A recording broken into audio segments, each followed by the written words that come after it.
បណ្ដាប្រទេស G20 សន្យាចែករំលែកការទទួលខុសត្រូវចំពោះបញ្ហាសកលចំពេលមានជម្លោះរវាងជប៉ុននិងចិន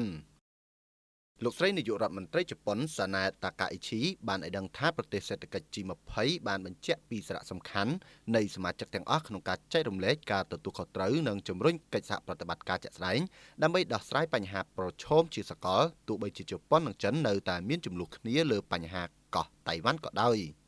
ការកត់សម្គាល់របស់លោកស្រីបានកើតឡើងបន្ទាប់ពីសមាជិកនៃបណ្ដាប្រទេស G20 បានបញ្ចប់កិច្ចប្រជុំកំពូលលើកដំបូងរបស់ពួកគេនៅអាហ្វ្រិកខាងត្បូងដោយស្ទើរតែរក្សាបាននៅភាពពាក់ព័ន្ធនៃក្របខ័ណ្ឌពហុភាគីក្រោមសម្ពាធពីប្រធានាធិបតីអាមេរិកលោកដូណាល់ត្រាំដែលមិនបានចូលរួមកិច្ចប្រជុំមួយនេះ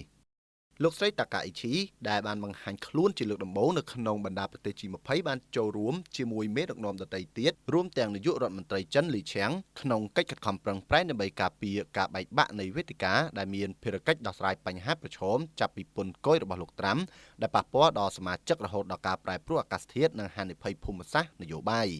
ប៉ុន្តែលោកស្រីប្រឈមមុខនឹងការបែកបាក់កាន់តែជ្រៅជាមួយប្រទេសចិនបន្ទាប់ពីមតិយោបល់របស់លោកស្រីលើលទ្ធភាពនៃកោះតៃវ៉ាន់ខេត្តដែលបះបោរដែលទីក្រុងប៉េកាំងស្វែងរកការបង្រួបបង្រួមជាមួយដីគោកបានធ្វើឲ្យមានប្រតិកម្មយ៉ាងខ្លាំងដែលរារាំងការរលាយថ្មីៗនៅក្នុងទំនាក់ទំនងទ្វេភាគីដែលទទួលបានអត្ថប្រយោជន៍មួយផ្នែកពីការប្រជែងគ្នារវាងចិនអាមេរិក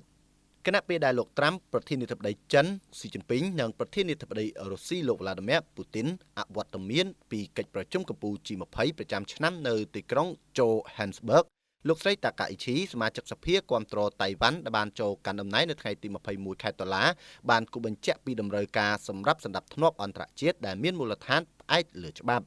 លោកស្រីតាកាអ៊ីឈីបានប្រាប់អ្នកយកព័ត៌មានបន្ទាប់ពីកិច្ចប្រជុំកំពូលថាប្រទេសជប៉ុននឹងបន្តធ្វើការយ៉ាងជិតស្និទ្ធជាមួយសមាជិក G20 ផ្សេងទៀតរួមទាំងប្រធាន G20 ឆ្នាំក្រោយគឺសហរដ្ឋអាមេរិកហើយនឹងចូលរួមចំណែកយ៉ាងសកម្មក្នុងការដោះស្រាយបញ្ហាប្រឈមផ្សេងៗដែលសហគមន៍អន្តរជាតិកំពុងប្រឈមមុខអនាគតរបស់លោកអ្នកកាន់តែភ្លឺស្វាងដោយសាកលវិទ្យាល័យ Bill Bright